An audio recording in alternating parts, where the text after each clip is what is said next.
Hello, welcome to RevelatorAlf well, today's the day, just a couple of days after the new models have been launched from Harley Davidson. So some surprises there, some not so surprises really. Anyway, just thought I'd give you a quick channel update and then we'll get on to the new models that are out there. Let me just do that. Just turn off the volume as well there. The live chat is going as well, so if you've got any questions, just drop them in there and I'll answer as best I can. So lots of videos coming the next, well, few weeks until the end of September. I've been working really hard, would you believe? I've pretty much got on top of it now, so there's going to be daily videos until the end of August. And right now it's 3 a week until around about the 20th of September. So that's covering me, so lots of content there for you guys as well. I'll sort of changed it up a little bit with different sort of topics and asking lots of different questions in the videos as well. You know, like what if you did this, or what about if you did that. So some interesting ones out there, and I'm sure they'll bring some interesting comments as well, which is all good stuff really as well. So there's that. I am still producing other videos to try and make it a daily video update as well for the whole of September as well, until I sort of get back with it permanently. I mean, if I was doing this full time, I'll probably be able to produce 5 or 6 videos a day. That's the kind of level which I'm trying to working towards right now. One of the other things which I'm doing right now is not only with Harley Davidson but with other manufacturers, I'm re-establishing my media links as well with them. So when I had the magazine before, I was an official media outlet, if you like. So I let that slide because I wound everything down with the magazine a few years ago. But now I'm re-establishing that. So today, funnily enough, I've just got re-established with Harley. Been having conversations with Harley, Europe, UK, and also in the United States. A couple of emails have been sent backwards and forwards. Some new information coming through, or access to information as well. So if I get that information and I can establish some kind of relationship with Harley and with other manufacturers, that is as well, then I'll be able to bring you more videos on that. Anyway, enough of that for now, but apart from that, website is still going great. Great new load of subscribers as well, thanks very much, and all the comments and all the engagement. Really good. Whether you agree with me or not, it's you know, it's all good. It's all good. Let's put it that way. Okay, let's talk about the new Harley Davidson models 2020. Now, I think there's a bit of confusion out there. Okay, maybe not out there, in here, because I saw a lineup from on opening day, on launch day, of the models. And they're all saying there's only 4 Sportster models. And I was like, oh, well, that's a bit odd. So then I went to look on, later in the day, I went to look on the UK website, and then I looked at other websites as well, Harley websites. And actually, there's lots more different Sportster models. So I was a bit confused. Then I started looking at the other models, like touring models and the Softails. And again, lots of discrepancies there. What was being initially reported, and then what we're seeing here in the UK. And possibly if you're around the world, you may have had a similar kind of confusion or differing information as well. So here's the interesting thing. Okay, I was actually watching a live stream in the afternoon. I'd actually missed the first bit from a chap you probably already know, Matt Laidlaw. I actually watch a lot of his videos. It's quite good. I like the way some of his bikes turn out. Not always, granted, but I think it's quite interesting the way he talks about his bikes as well, and the way he does his reviews as well. I think sometimes to be quite interesting. But anyway, so he was doing his review, and you know, as he was getting information, he was relaying the information. That's great. That's what we want. You know, some kind of live feed. The problem is, it's not always It's not that it's not always accurate, but he's just giving you impressions or, you know, what he's being fed there and then. And a lot of that is based upon what they're seeing for the American market. So when I went to the dealership on the next day and also looked on the website, there was differences. There was differences there. So I've done a bit of background checking, and I thought I'd bring some information to you. So if I just talk about the street models first of all. Okay, so in the United States, they're selling the Street 500, 750, and the Street Rod. In Canada, it's exactly the same. Europe, Middle East, and Africa are only selling the 750 and the Street Rod. Asia Pacific, again, the 750 and the Street Rod.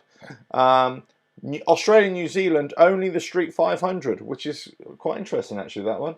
India, 750 and the Street Rod. Personally, I would have thought the India would have gone for the 500, but there you go. Latin America, again, only the 750 and the Street Rod. Japan and China, both only with the 750 and the Street Rod as well.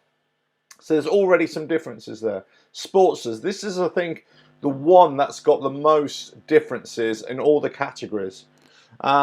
United States, they're only selling for 2020 now, okay? They're only selling the 48, the Iron 883, Iron 1200, and Roadster. And it's the same in Canada.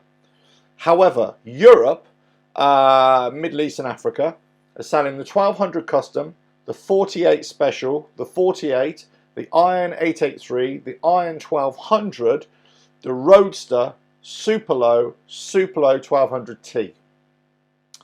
Asia Pacific are selling the 1200 Custom, the 48 Special, the 48, the Iron 883, the Iron 1200, the Roadster, and the Super Low. So no Super Low 1200T for Asia Pacific.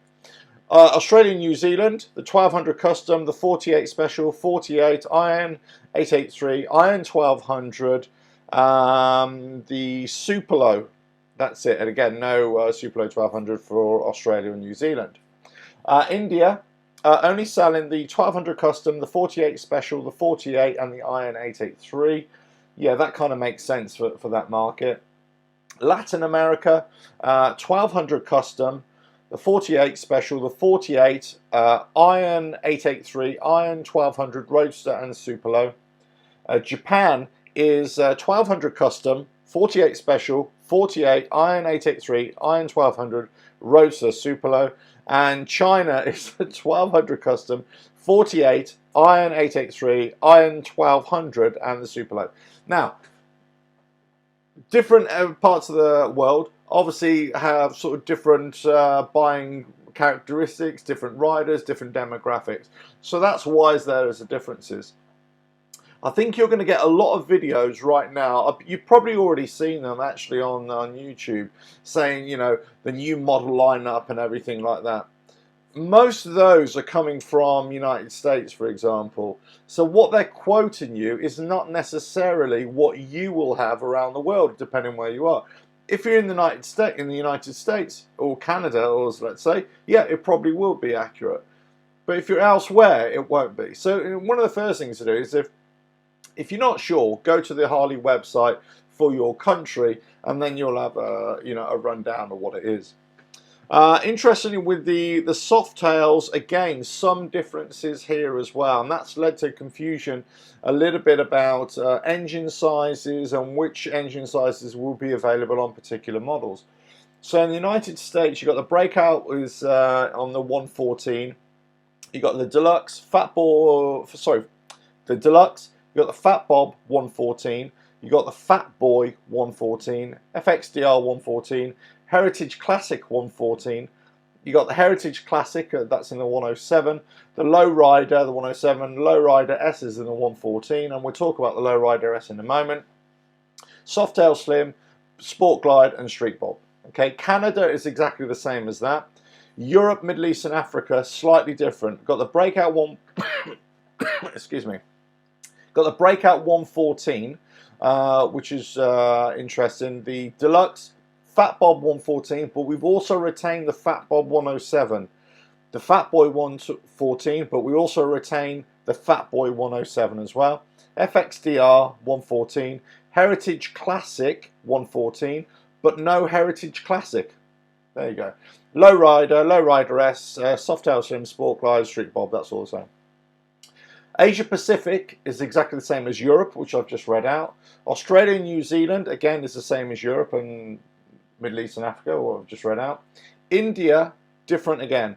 You've got Fat Bob 114, you've got the Fat Boy 114, it's got a Fat Boy in the 107, Heritage Classic 114, got the Lowrider S, Sport Glide, and that's it. Which is really interesting. No Street Bob for over there. Which I find quite interesting. Okay, so is that right? Yes, that's right. Okay, Latin America, Breakout 114, Deluxe, Fat Bob 114, Fat Boy 114, sorry, it is, let me start that again, the Breakout 114, the Deluxe, the Fat Bob 114, the Fat Bob 107, Fat Boy 114, Fat Boy 107. FXDR 114, Heritage Classic 114, no Heritage Classic for Latin America, the Lowrider S, Softail Slim, Sport Glide and Street Bob, so all the rest are the same. Japan, right, I believe this is to be true, yes, Breakout 114, Deluxe, Fat Bob 114, the Fat Bob 107, Fat Boy 114, Fat Boy 107, FXDR 114, Heritage Classic 114, Heritage Classic, the 107, Lowrider S, Softail Slim, Sport Glide, Street Bob, so all the rest are the same. And China, Breakout 114, Fat Boy 114, Heritage Classic 114, Lowrider S, Sport Glide and Street Bob. In every area, the Sport Glide is being sold as well. So I think they got confidence, you know, just to ship that around the world as well.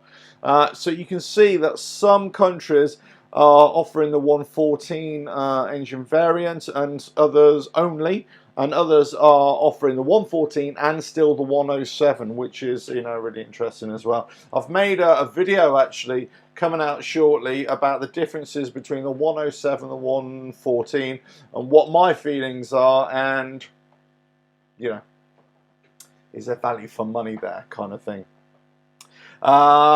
Interestingly, right, I'll get to the chats in a moment. Hello everyone, hello. Oh, 100 Streetliner, yeah.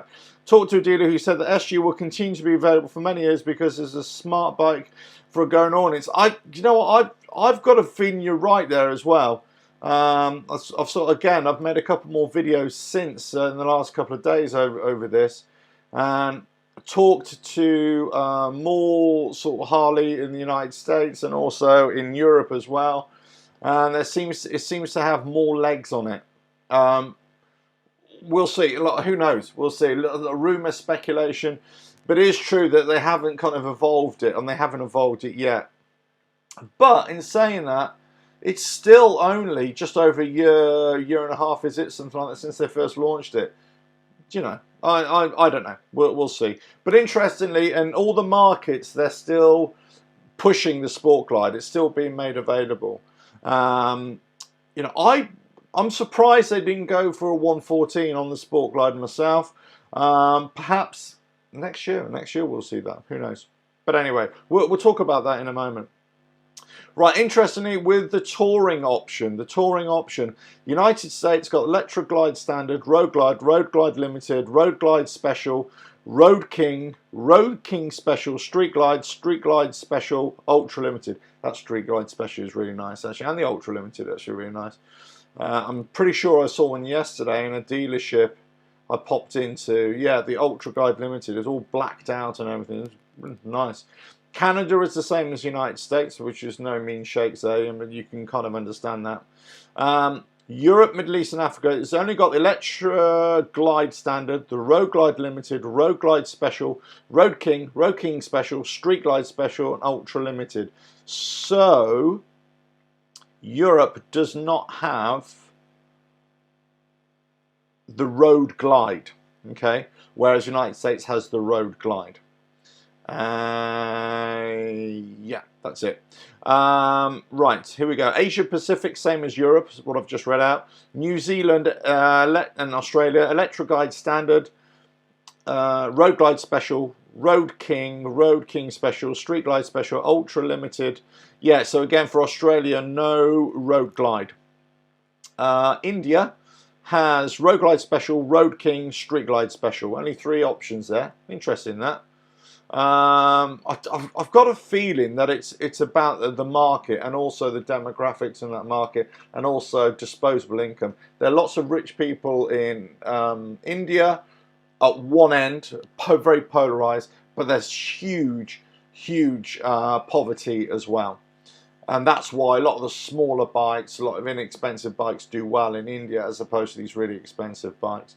And it's hardly surprised that the big touring models are, you know, limited, I would say there.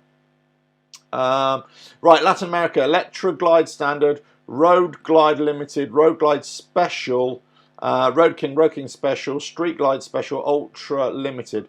So interestingly, yeah, again, no Road Glide for Latin America. Japan, Electra Glide Standard, Road Glide Limited, Road Glide Special, Road King Special, Street Glide Special, Ultra Limited. Again, no Road Glide. It seems if around the world, the Road Glide is the one that they're kind of bringing down. Or not making available elsewhere. And say for China Road Glide Special, Road King Special, Street Glide Special, Ultra Limited. The trike, this is an interesting one, and I'm not sure how you feel about it. Pretty much, the United States has a freewheeler and the tri-glide. Okay, it's the same availability, I should say, in the Canada and in Europe, Middle East, and Africa. Same in Asia Pacific and New Zealand. Same in Latin America and in Japan. Right, all available. 2 countries that it's not available. They're not available. No trikes available. India and China. I have no idea what that is. Why that is. It could be a costing issue. It could be a demographic issue. I don't know. But I think that's an interesting one. Those 2 countries are not having the trike. CVO, in the United States, obviously you've got the CVO Limited, the CVO Street Glide, and CVO Tri Glide as well, which I talked about there. Yeah, so that's the trike, and I believe that's a new one, isn't it? Canada is the same, Europe is the same, Asia Pacific, Australia, New Zealand, all the same. Latin America the same, Japan the same. In China, only the CVO Limited and the CVO Street Glide is available, and in India, only the CVO Limited is only available. Well, there we go. I know that's lots of facts and figures for you and lots of names. I think I wanted to do this today. I wanted to do the research on this because I think there's been some confusion out there as to what models are actually available and what aren't. Certainly around the world, it seems as if the Sportsters are being sold or going to be continues to be sold in more plentiful numbers. I'm wondering why that is. I'm wondering why possibly around the world, you know, maybe riders like that more compact bike. Maybe the roads got more twisty roads, you know, so maybe that it lends itself to that kind of more compact bike.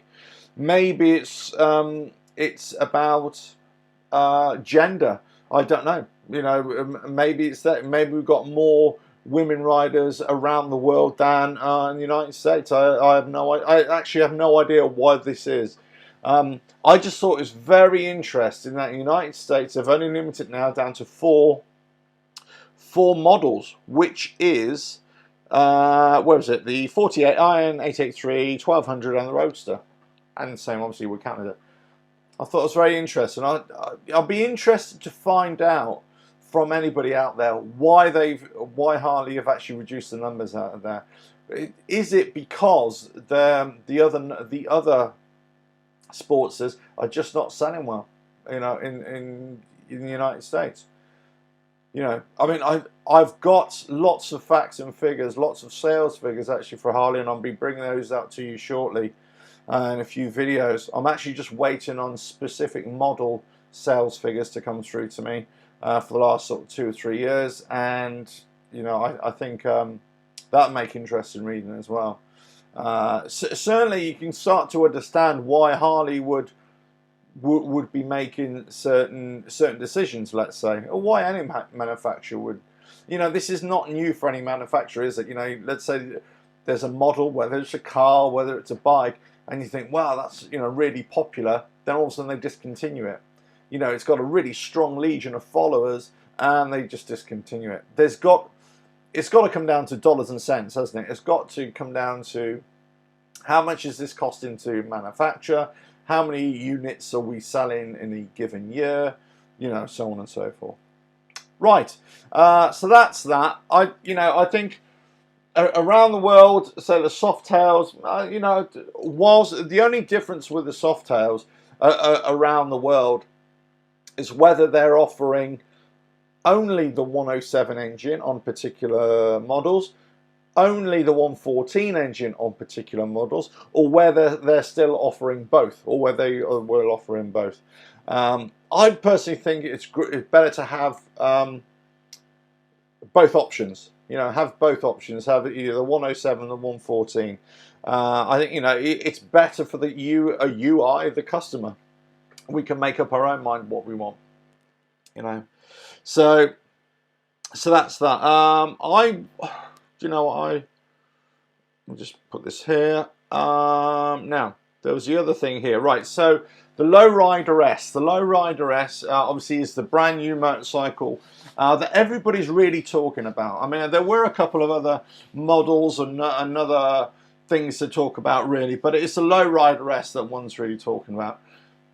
Apart from that, it was a pretty poor 2020 lineup, I thought. I didn't think there was a lot of meat on the bones, and I didn't think there was much to write home about. The new models for next year, or possibly 2021, we already know about. We already know about the electric scooters and the divergence or the diversity which Harley are going into. We already know about where Harley want to take the company in terms of this more roads, process, if you like, focus of just getting different people onto their bikes and whatever guys they are. So that can only be commended, but it's going to be a drastic change. It's going to be a big change for Harley, definitely. It's going to be a big change for everybody in the coming years. Their focus now is on the Livewire and that Pan America initially. Thereafter, it will be the Street Fighter and then the Custom, and how they're going to use that new engine from next year. You know, where will they put that, and how many more models will be built around that engine? You know, or new models that we haven't heard about yet. So that'll be interesting stuff. So anyway, let's get back to the Lowrider S, which is the new bike. Now, everybody seems to be very, very enthusiastic about this, and quite rightly so. By the pictures, it looks really, really quite nice. And let me ask you guys there, whether in the live chat or whether in the comments below afterwards, I'm not so sure from it. I'm not so sure about the Lowrider S at all. I bought my Sport Glider, a couple of months ago now, and it's always the way, isn't it? You buy something, and then a couple of months later, something else comes out, and your head can be turned. You think, oh, I wish I'd waited a couple of months, and I bought that instead. For me, not at all, not at all. Whilst the styling is quite nice, I just don't think it's all that, as some people might say. Now, Lowrider S is an interesting bike because it came out in the dyno 2016, 2017 off the top of my head. If I got that wrong, please excuse me and correct me, please. S here, HD, need to have another go with the 125, need to bring younger people into the scene. Yeah, absolutely right. They need to attract the younger rider and the smaller CC rider. Absolutely, I could not agree with you more. They need to be a manufacturer of motorcycles for all ages, all genders, all incomes, and all riding styles as well. You know, whether you're in a built-up area, a city, or you know, out on the open road. So yeah, I completely agree. But the Lowrider S, when I getting back to that, when I rode that dyno back in 2016, did it 2016 when it first came out, or the 2017, whichever it was, it had. Now, every other Harley at the time either had the 103 or the 106 cubic inch engine, as in the, you know, the dynos. That had 110 cubic inch, so it was a marked power difference. And I went into the Harley dealership, and they were trying to tell me that this is the bike you should try. Definitely try this one, because I was after a street bob at the time, or a street bob or fat bob, but I was definitely leaning towards a street bob. And I love that street bob dyno, by the way. Anyway, so they said, yeah, why don't you try this one? So I said, okay, I'll try it. Yeah, give it a go. And as I always do, I try a range of bikes until I decide it. Anyway, for me, there was no comparison between the street bob and the Lowrider S, the dyno Lowrider S. It just wasn't. It was powerful, yes. It had a good bit of grunt to it, yes. But it wasn't that great in the bends. And ergonomically, the way you sat on it, because you're low and you kind of like this a little bit, do you know what it reminds me of? It reminds me of, if you've ever seen Keanu Reeves' bikes, the KRGT bike that he's got. It's kind of, you know, your feet were forward, but you're also low slung as well, a little bit like that. It's an awkward riding position, not for straight line, but it's when you're in the bends there a little bit. Now, I don't know about this new Lowrider S. It could be, because this new it is built on a Softail chassis, and it has got the monocoque, sorry, the monoshock behind as well. This could be the best riding Softail out there. It could be. We won't know until we actually ride it. They're trying to, you know, make it appear that way. Let's have a look. Not a new model, actually. Most likely a response to the numerous complaints. Yeah. So it's an interesting one. It looks great, but I think it's one of those bikes, if you start adding things to it or changing it, it would ruin the line or ruin the look of it. So it's going to appeal to a particular type of rider who likes a little bit of speed and everything, who likes that agility. If it's as agile, nimble, and let's say as the Street Bob, as the Sport Glide, you know, in the bends, that you can ride it harder or hard, and it will respond properly, then I think is great. If it doesn't, then I think it's going to be a big failure. Now, the 114 engine that it's got, I did a bit of background research here as well. Let me just pick this up here.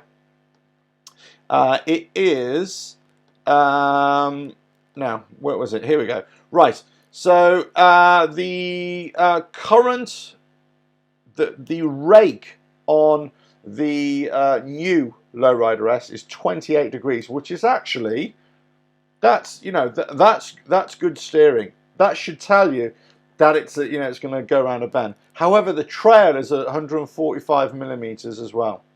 The dyno Lowrider S, which was interesting here. Let me just get this up. The rake on that was 30.5 degrees, and with a trail of 128. So they've, you know, it's 6 of one and half a dozen of the other. They've decreased one but increased the other and everything like that. Which, you know, which may or may not be a factor, and it may, you know, handle better than the last Lowrider S. Interestingly, the wet weight on the dyno Lowrider S was 305 kilos. And on the one here now, it's 308 kilos. So again, you know, actual weight differential isn't much the same. Now, here's another one. Power. Power is for the, let me just see if I can find it here. Here we go. So the max torque on this is a 2017 dyno Lowrider S was 156 Newton meters, which is 150, apparently 115 foot-pounds of torque at 3,500 RPM. And here, performance, this is also 155, so that was 156, this is 155. Out of the two, there doesn't seem to be a lot of progression there. There doesn't seem to be, well, you can have an old dyno Lowrider S or you can have this one, and they're very comparable. They're going to be very comparable to each other. The difference between the Lowrider S then, as now, is that, I'm sorry, let me just get this back here. There we go. The difference between the Lowrider S and on the dyno is that there was a big difference there, well, relatively big difference in engine sizes and performance. You had the 103 or the 106, and then you had the 110, so they had a big difference. Now, you know, there's lots of other bikes are offering this 114 engine, and also you can get a 107 engine, just out of stage one, and you got exactly the same performance, if not a little bit better. I'm not convinced, and I haven't seen any of the reports either, and I haven't seen any other videos or anything like that. This is just my personal opinion. I'm not so sure that potential Harley customers or new customers or existing customers will look at the Lowrider S and think, wow, what a bike, what an amazing performing bike over and above any other Harley. You know, I'm not so sure about that at all. Because, you know, the 114 is already there. You know, the 114 is, you know, you can add to that as well, and, you know, you make it a, you know, really great performing Harley, you know, for want of a better word. Now, if Harley had come out with, now maybe this will happen next year, we don't know. Let's say if they'd stepped up the engine sizes, let's say they'd gone up to, across the board, 117 engines. Maybe they, you know, go up even further than that, 121, 124 engine, cubic inch engines, whatever the case may be. If there was saying, right, in the Softail range, you're going to have all 107 or 114 engines, apart from the Lowrider S, which is going to be a 117 or a 124 or, you know, whatever the case may be. If they'd launched it with that, can you imagine the hype? Can you imagine the demand? Can you imagine, you know, Harley riders out there, you know, especially like those who like a little bit of performance, they'd be selling their children, the wives, and everything just to try and get hold of one of those bikes. And I think that's where they've kind of missed out on this bike.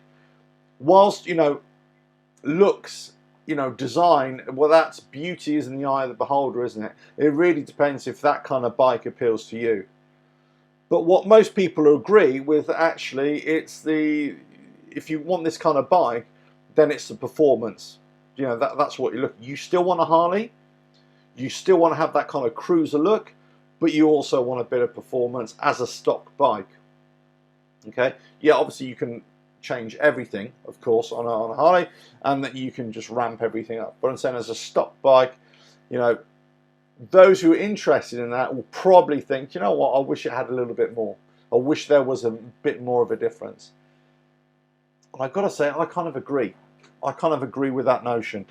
You know, I think it could have been better. You know, what do you guys think? Anyway, I mean, let me know. So leave it in the chat, and also, you know, in the comments. Sorry about that. You know, in the comments as well. Let us know what you think. You know, I went into the Harley dealership yesterday hoping that maybe they would have already got some 2020 models, maybe a Lowrider S. You know, obviously don't know what I was thinking really. I actually popped in to, I was actually in Brighton in the UK on the south coast, so I popped into Sykes Harley Davidson over towards Lewes. The video's coming out shortly as well on that. But I went to ask for a couple of things, and I'd never been there before, so it's interesting to go and see Harley dealers. It's not really my thing, really, just going to ride to Harley dealers for no reason, but I was in the area. And Rob, who actually contacted me and asked, was the Sport Glide cruise control still going to be standard for 2020? I checked, and it was. I think I put that in the video yesterday as well. So, you know, there are, as far as I'm aware, the Fat Bob still doesn't have cruise control as standard. Whether that changes, whether there's a difference here, what we're talking about right at the start of the live stream, the difference around the world. It might be that in other parts of the world you're going to get Fat Bob cruise control as standard. In other parts of the world you may not get Sport Glide cruise control as standard. I think that's, you know, it really depends what you know, where you are in the world, and that's something you're going to have to check with your local supplier on that. But I think overall, I wasn't overly impressed with this new launch. I thought there could have been a little bit more. They could have been a little bit more pizzazz about it, something to get your teeth into. I don't know. I mean, look, there'll be other people there who completely disagree with me, of course, and quite rightly so. This is all about opinions. This is not about fact. I would say that the Lowrider S, whilst it is a nice looking bike to look at, I don't think there's a great deal of difference between that Lowrider S and a Dyna. If you had a Dyna Lowrider S, for example, my gut feeling would be to say to you, keep it. Don't trade it in for a new Lowrider S on an M8 engine. Just keep it. That's just me. I mean, look, I could be completely wrong here. And you know, if you are a Dyna Lowrider S rider, let me know. Let me know what you think.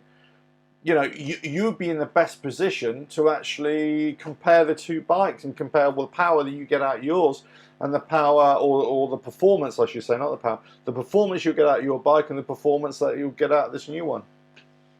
You know, it's one of those things. I don't think, and also, as I said, already said, the Lowrider S, I don't think you're getting that much more, apart from looks. Apart from the look of the style of the bike, I don't think you're getting that much more than any other bike, to be honest with you. But there you go. I mean, who knows? But anyway, so look, I thought I'd bring this to you today. I say this is the there was a lot of confusion, I thought, between the models that they were, the lineup that people have been quoting and Harley been quoting for 2020, and it really depends where you are in the world, what your Harley importer is, or you know, the geographic location. They will have different models open to you.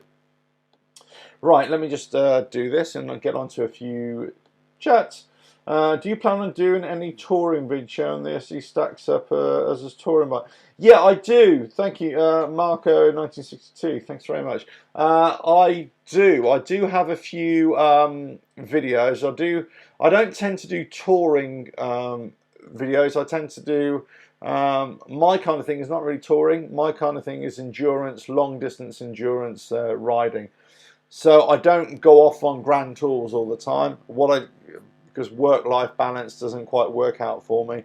But what I tend to do is long distance endurance, doing long distance in the shortest amount of time type thing.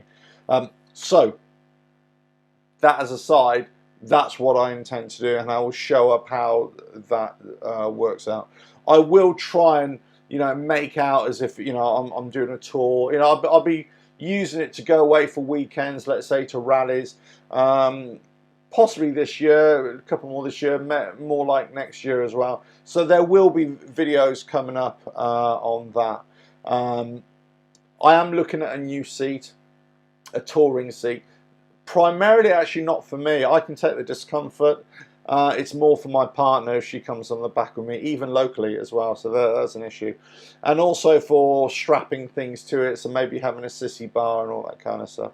I know as the bike as it is, the Sport Glide with the hard panniers on the back, you're either going to have a rack on the back and a sissy bar or something like that, or if you want to strap things across the back, as I did in my video when I showed you how to protect your panniers and give them a vinyl wrap for very cheap money. If you go onto the website, my website, you'll see, you'll dig around in the resources, you'll see I've produced a template which you can just freely download and then just cut out your own vinyl to cover your panniers. Anyway, that's a side issue.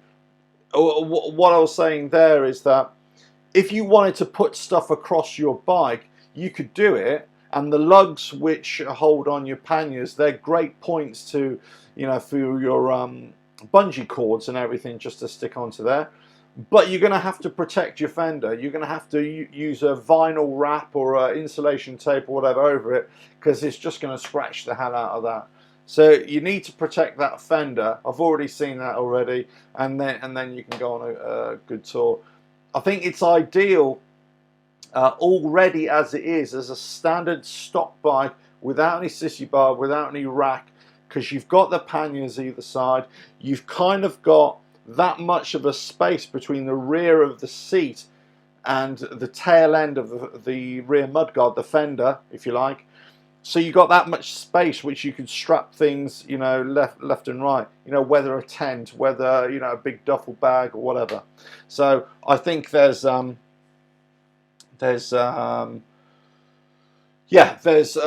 scope there for it to be a good touring bike. I think, you know, I think with the touring bikes, again, it really depends on, are you going by yourself or are you going with your partner? Or, you know, with your girlfriend, your wife, or whatever, or, you know, whatever.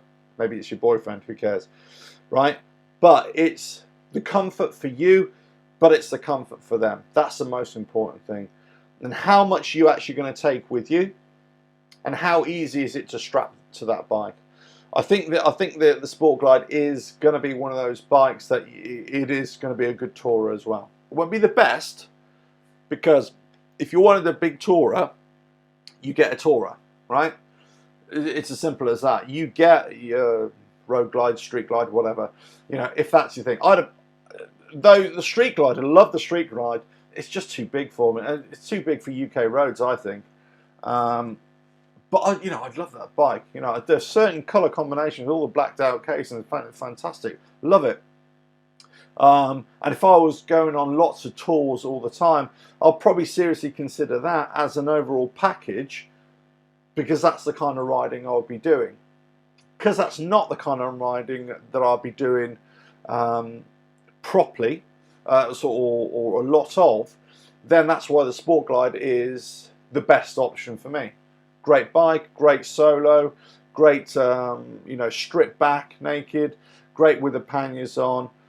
Great for lane splitting, filtering, as we do here in the UK, you know. So, right, Federico, hello, how are you?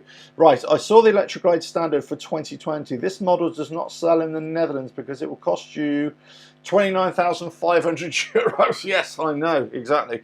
Dealers do not order them because they're afraid they don't sell them. Yeah, look, unless I think what they tried to do over here in the UK is that if you wanted a particular bike and it was available to you, but there wasn't none in the country, they would make you put down a deposit, or, you know, or whatever, 10%, 20% deposit for that bike. Then it would be imported, and then that would come to you, and then you'd have to pay the balance. Yeah, whether they do something like that in the Netherlands, I don't know. But yeah, that's a lot of money. Look, they are a lot of money. I mean, there's no getting away from it. You know, the bigger the Harley, the more expensive they are. You know, the Softail range, I think, is expensive, but it's kind of in line with lots of other new bikes of that kind of size now. You know, if we take a Honda, a BMW, whatever, you know, whatever, a Ducati, whatever, Yamaha, whatever. You take those bigger bikes and you think, actually, they're either comparable prices or they're actually quite cheap. Well, when I say cheap, they're less expensive, you know, so you can get a reasonable deal. Once you get past the Softail range into the touring, that's it. For me, that's prohibitive. I mean, you know, you're not going to sell many of those. And I think I was saying the same in another video, because when I went into a Harley dealership a few weeks ago, they had a trike there, and I said, how many of those trikes are you selling as a matter of interest? And he was like, yeah, one if you're lucky, a year. I don't know what the actual sales figures are of those. I'd be really interested to find out, but I'm not so sure, you know. Do you think we're going to have 100 Streetliner? Sorry. Do you think we're going to have more options in terms of accessories in 2021? Because so far some parts of the range do not fit this SG. Do you know what? This is the big question, isn't it? Look, this is what I've been criticised for, actually trying to bring you guys information about the Sport Glide of what I've heard, rumours I've heard, sort of good founded guesses, let's say, put it that way. A lot of the speculation, as I said in a previous video, is based upon the lack of evolution of the Sport Glide. So let's say, for example, the 2020, they haven't gone from the 107 to the 114 engine. So you kind of think, could it have done with a 114 engine? Possibly as an option, why not? Why have they just kept it as a 107? But you could say the same about the Street Bob and, you know, another bikes in the Softail range. The accessories, but for me, that is the big thing. Why are the accessories not being pumped out like they are for other Softail models? And I think that's the telling thing. I'm not sure, I'm still not sure that the company have complete confidence in the Sport Glide. I'm not sure.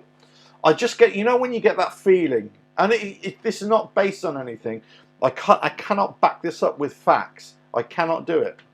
So I'm not going to tell you that. But I just get this feeling that there's something right. And do you know what? I'm not alone. I'm not alone in this.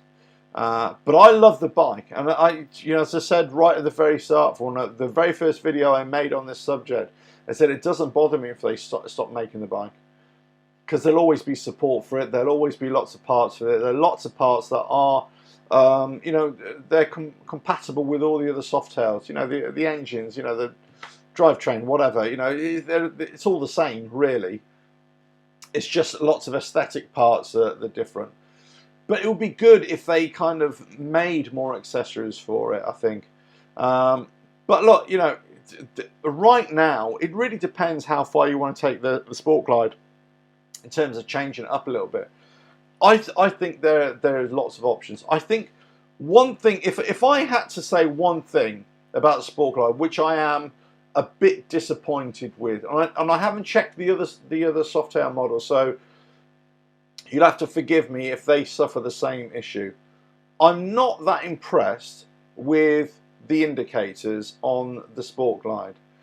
Why have they got mismatch indicators, LEDs on the rear, you know, with the combined turn indicators and the stop lights and brake lights?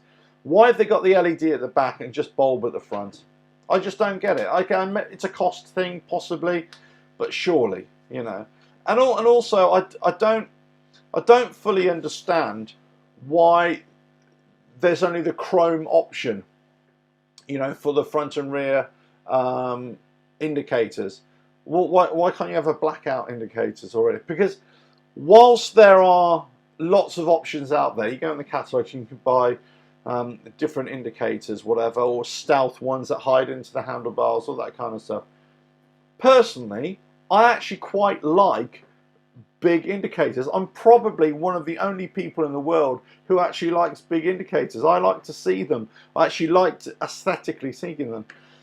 Personally, I like to see wiring and piping. I'm not that bothered whether wiring is hidden through handlebars. I never have been. I actually like to see, you know, the electrical, the mechanical side of bikes. You know, like we did back in the day. You know, it would all be strapped to the handlebars. So, you know, for that reason, there's certain things that I love the bike, but I just think, why didn't you do this? Why didn't you do that properly? You know. But there you go. Anyway, I do think we will get more accessories for it, but I don't think they'll come from Harley. I just don't think it will happen. I think well, not now for sure. I think it will come next year from other manufacturers. And again, I think I said in a previous video, it really depends on the sales figures. That's where it depends on. It depends on how many are sold now in this year. I think this is going to be the telling year, not only for the future of the Sport Glide, which I think they're going to stick with. You know, I hope so anyway. But I think it's going to be a really telling year with how many other companies start to focus on the Sport Glide and give it the attention that I think it deserves, and maybe you think it deserves as well, to give more accessories. They priced the electric standard in Belgium for €25,500. Okay, and in Germany it's 24,895. In Netherlands you pay an extra 4,000. Ah, exhaust gas tax. Do you really? Well, that's interesting. That's the point of purchase, is it, Frederica? Frederica? €4,000 just for an exhaust gas tax. That's interesting. That's interesting. You pay that because you're a part of Europe. You know what? We are still. The Brexit hasn't happened yet in the UK. It was a part of Europe. That's interesting. Interesting. Wow. Actually, you are amazing in all the info that you bring. So, oh, bless you. That's very kind of you. Thank you. That's very kind. Well, I do try. I do try and, you know, as I keep on saying, you know, my channel was never really intended to be a Harley channel. It's about my biking life, if you like, and my interests, whatever they are at the time. I'm a Harley owner, so I'm going to be talking a lot about Harley stuff. But it's also about the new information that I find, and I always like that aspect of any kind of YouTube or website, whatever. It's you know, and sharing information, and that's what I like. So thanks for that, and thank you very much for that. But crikey, Frederic, you pay 4,000 extra euros just for the privilege of having a vehicle there, and you're paying an exhaust gas tax. Wow. Okay, let me ask you a question. I don't know if you're still on, but let me ask you a question. If you went to Germany or went to Belgium, let's say for example, and you bought a bike there, then brought it to Netherlands, would you have to pay like an import tax, and would you have to pay that exhaust emissions gas tax as well? I've got a feeling you would, wouldn't you? I've got a feeling you would actually. That's a shame. Blimey. Look, you know, as I say, look, it depends. I think completely depends where you are in the world, how much these machines, these bikes cost, and who can afford them. Who can afford them? You know, and I think one of the biggest things when I was reading out the list of all around the world of which bikes have been available, if you miss that part, after I finish a live stream, go back to, you know, watch it as a normal video. You can do that on YouTube. And I read out every single model for every single country, which all the research which I did. So, you know, but what I think is interesting, that certain countries will not have a particular type of bike or a trike because, let's face it, they haven't got the money there. They haven't got the finance there to be able to, you know, sell that. For example, let me give you an example of a country that's in a bit of problems right now. India. India is having a few issues right now with selling motorcycles and selling motorcycles to the up-and-coming generation, the new generation. One of the reasons is price, of course. It's always going to be about price. But it's also about income, the amount of income that they've got. Now, you've got to understand that in India, they've got their own motorcycle models. They've got the Royal Enfield, which is still king over there as well. So the Harley, for example, all big, you know, Japanese sports bikes or whatever, the sales figures are going to be really low in comparison to other bike sales over there. And they're going to be they're going to be really low compared to other geographic areas around the world as well. But they're not buying big bikes or in numbers or powerful bikes in numbers, not only because of the cost, not only because of income, but also the road infrastructure, which they're looking at, and also the big thing you may not be aware of, well, there are two things. The economy has taken a bit of a dive in India, but also the insurance premiums have gone up. And any time you affect the wallet of an individual, the purchasing power, that's what directly affects whether motorcycles or cars or whatever are sold. If you suddenly start hoiking prices up, insurance prices, insurance premiums, that's it.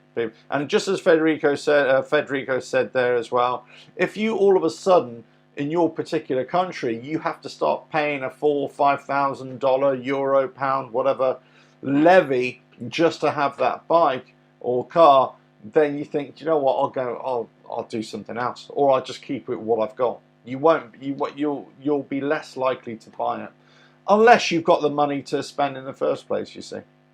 So very interesting. But I'm always interested. On the website I sometimes do blog posts about sales figures and sales patterns around the world. So I'm always interested to see in different countries how they deal with new models, and how they deal, and what's the difference between homegrown, home-produced, let's say, motorcycles in our case, or importing foreign models as well. I think for Harley Davidson, for example, their next big challenge will be to get this smaller CC motorcycle off the ground in China, the 338, and then if that goes well, they haven't confirmed this. In fact, I think they've actually denied this rumor, but it was first mentioned, it was leaked when they first announced the China deal, that they want to go into India with it as well. That still may be a case, who knows. I have to pay an import tax, an extra BPM luxury tax when I import Harley from Germany. It depends the year of the bike you import. Yeah. Amazing. I find that amazing, because we're all part of Europe. So I would have thought that we'd all pay the same. Thing is, whilst we're all part of Europe, it doesn't mean that we can't. Each individual country can't impose its own set of regulations on top of that. So yeah, absolutely right. I think Harley have got to be very careful. They've got to be very careful with. And this happened, did it not, to Victory. Victory had exactly the same thing. They had a whole stable of bikes, and I'm a big fan of Victory as well. I actually like some of their bikes, and I like the look of them as well. But Victory had a whole line of bikes. Then all of a sudden, virtually overnight, they slashed half of that stable that weren't allowed to be sold in Europe anymore. I'm not exactly sure on the exact figures, and if you've got any information, then let me know right now, because I can't remember. But I remember at the time. Now this was before, funny enough, within a year or so, then Indian became the focus of Polaris. So Victory was stopped and everything went into Indian motorcycles. But but interesting. That's how big emissions control can be on the future of a bike, of a model, or of a manufacturer. And this is where the big thing for emissions control, certainly in Europe, will be on the older models, that haven't really changed. And we all know what the older models is in the Harley range. That's the Sportster. That's the one that's going to get the most attention, or the most focus from not only within Harley, but also amongst regulators around the world. How can they offset that? Well, sometimes they offset that by saying, okay, well, you'll have to pay a greater import tax. So you can still sell it, but because it's not really meeting the emissions, you have to pay a greater import tax or pay an exhaust tax, right? So then it's up to the manufacturer to say, well, do we really want to sell this bike? So on and so forth. You know where I'm going with this. Either one, it's banned from being sold, or it just becomes too expensive to be sold, in a particular country. But there we go. So, Victory suffered the same issues as well. There are other manufacturers. Let's get away from the American ones. Look, the Kawasaki have had, I think they've all had issues with European emissions control. One of my favourite bikes, Kawasaki KLR 650, too heavy in many ways, serious off-road, but a great trail bike nonetheless. That wasn't being sold in Europe and the UK for emissions control, where it was still being sold in the United States for many, many years. So there are big things that affect motorcycle sales, and big things that will affect the Harley brand and also the particular bikes that are being sold. Sport Glide, for example, so I'm a Sport Glide rider. Whilst I'm asking questions of it, I'm asking questions of the future of it, I would be very surprised if they stopped making that bike. But I think it would be such a big disappointment if they did stop selling that bike. But although I've said I would be surprised, but nothing surprises me anymore. And I don't, as manufacturers go, the more I've sort of researched this in the last sort of few days in particular, with manufacturing trends and when they bring in and decide to stop producing bikes or cars, some of the decisions are, you just can't understand why. You can't understand why they do it. But there you go. Right. Anyway, so that was it. We talked about the Lowrider S. Personally, I'd stick with your Dyno Lowrider S, to be quite honest with you. I don't think, unless you really, really like this new Lowrider S, I'm really not so sure it's all that. It's all that, to be quite honest with you. If you want something that's a little bit more street, a bit more performance, then you've got the other Softails to, fill that need. If it came with a bigger engine, as I say, like a 117 or something like that, or if Harley, as I said, had come out with a 121 or 124, whatever engine, and said, right, that's going in the Lowrider S, you'd get a lot of attention. I'm not so sure. I'm not so sure. In terms of the other bikes for here in Europe, but also around the world as well, I think that the interesting market, and I've done another video as well about total sales for the last few years with Harley, and also for this year as well. Now, we're just waiting on half-year performance figures, which will be June.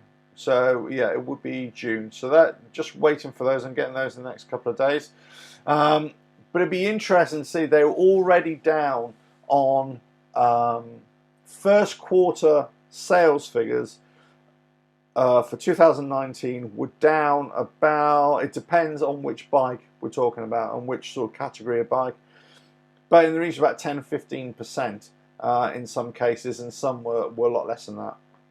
So watch that video that's coming out soon as well. But interestingly, from 2017-2018, there was a dip, and again, there's been another dip as well. It'd be interesting to see if the sales figures kind of pick up from second quarter and for the rest of 2019 as well. I think this year is going to be an interesting one for sales, and it'll be an interesting one for the future, whether there's a bit of a U-turn in sales figures as well. And I ask this question quite a bit now, for manufacturers, but because Harley are such a focus in a particular country, United States, or have been always.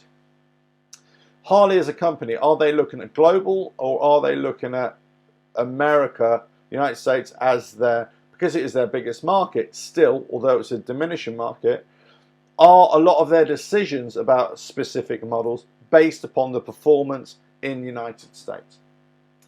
And I think it is.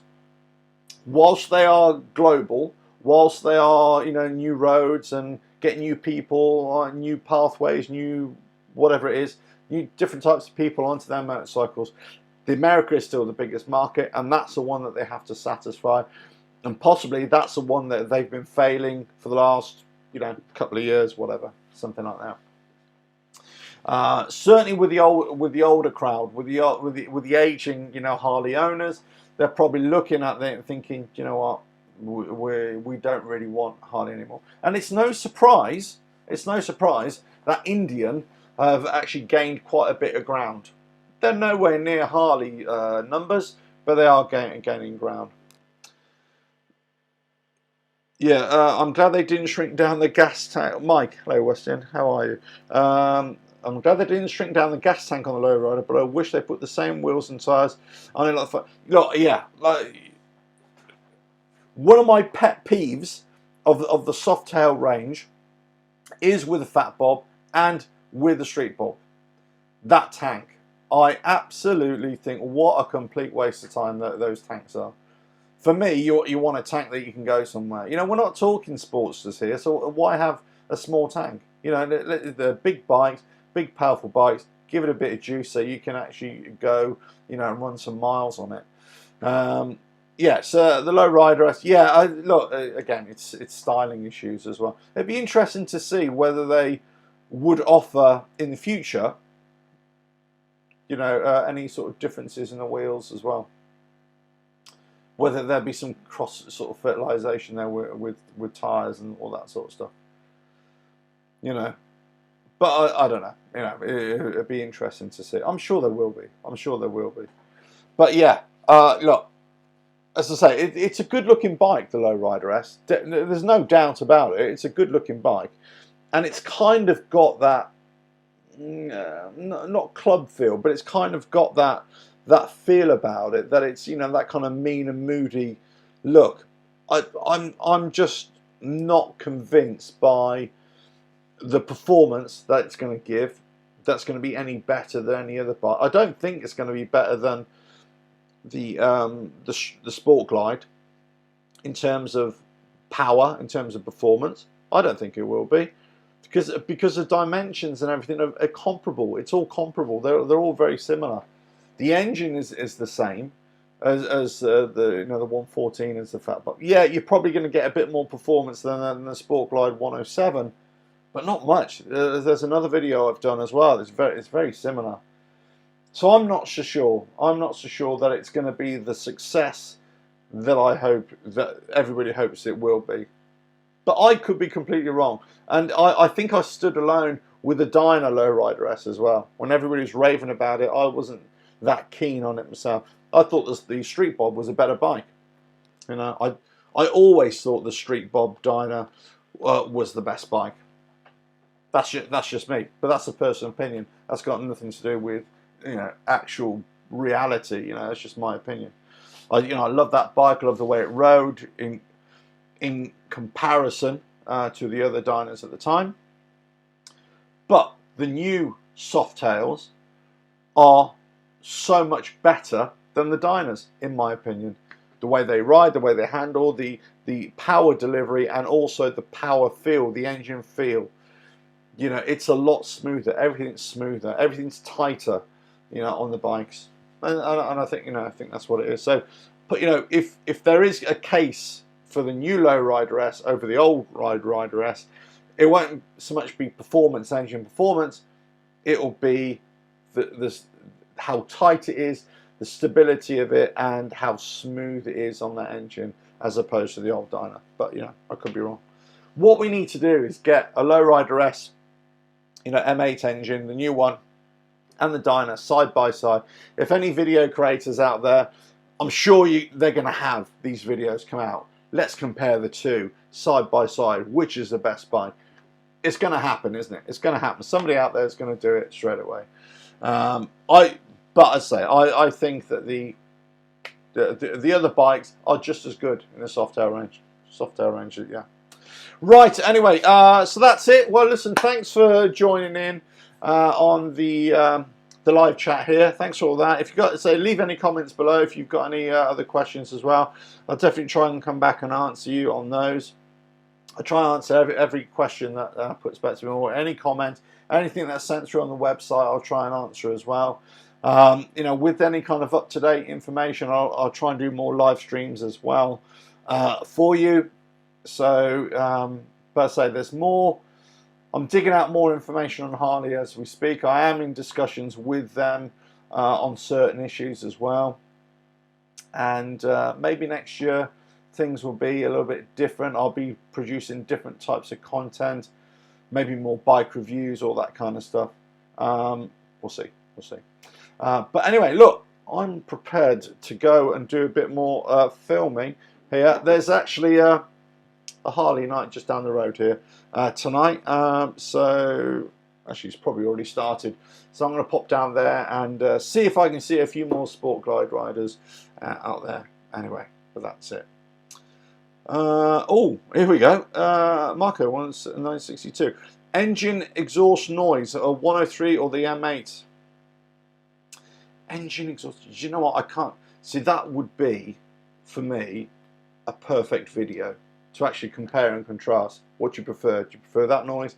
Now you'd have to go stock bikes, right? So you'd have to go stock bikes.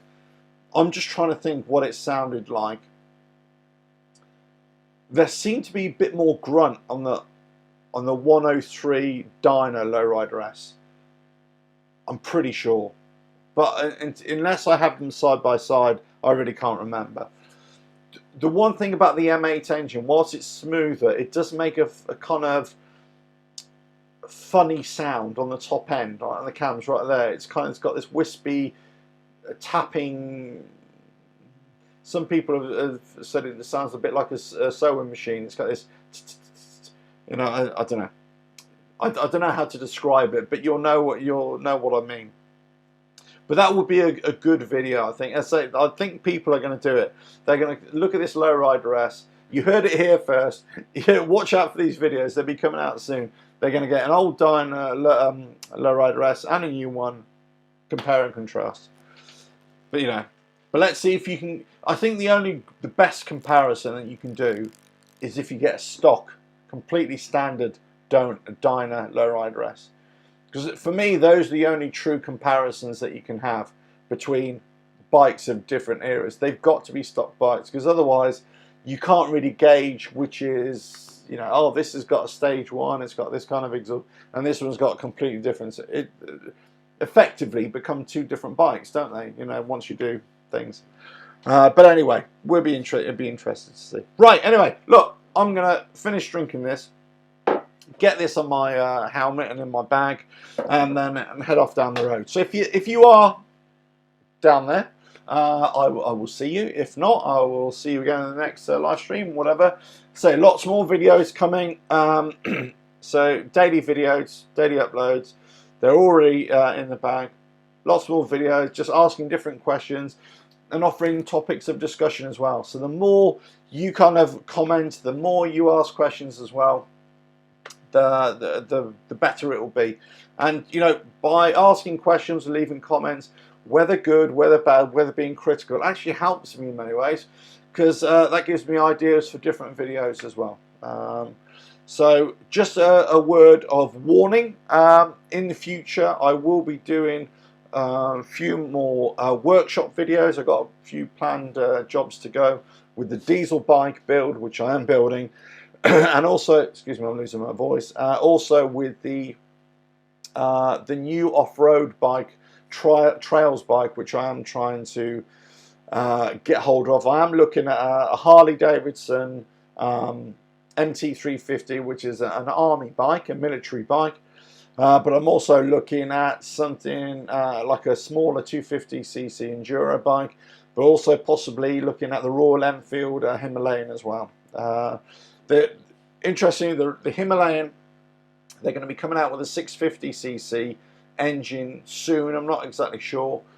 That means that the 400 odd cc, whatever it is, one will be kind of old stock, and I think the prices are going to slump on that. So that's where the deal is going to be had on those two bikes. Interesting, yes. So I went for a ride. I was on my way back. I pulled into a garage and I met up with a Buell Rider, would you believe? Great bike he had. He had a, what did he have? Was it a Thunderbolt? I can't remember what he had. Anyway, really nice chap.